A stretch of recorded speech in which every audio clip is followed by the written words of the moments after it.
El poder transformador que tiene la música y el canto coral en la vida de las personas con discapacidad intelectual es único.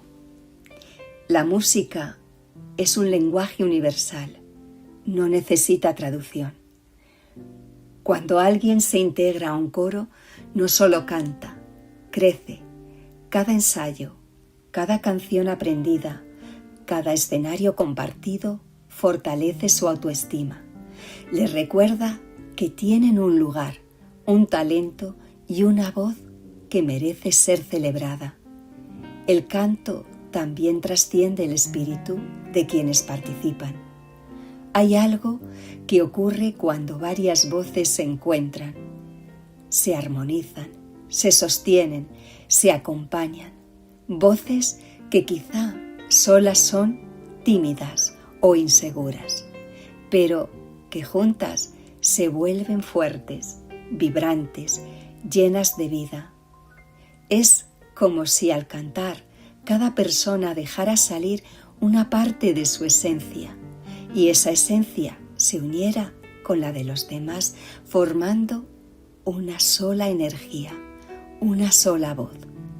El canto coral estimula la memoria, la atención, la coordinación, impulsa capacidades sin sentirse como una tarea, sino como un momento de disfrute y además enseña algo fundamental: a convivir, a escuchar al otro, a sincronizarse, a trabajar en equipo.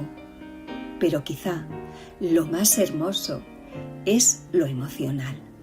La música libera, calma, alegra, permite expresar lo que a veces cuesta poner en palabras. Y ese bienestar se nota, se siente, se comparte. Los coros inclusivos se convierten en espacios de creatividad, de autonomía y de participación plena. Y cuando suben al escenario, algo mágico ocurre. El público descubre talentos y sensibilidades que rompen estigmas y abren puertas a la verdadera inclusión.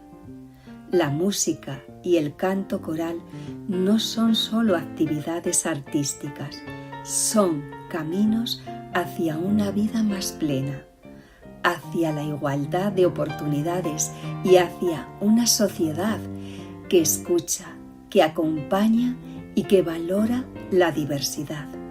Porque cuando cantamos juntos, nuestras voces se unen, nuestros espíritus se elevan y todos ganamos.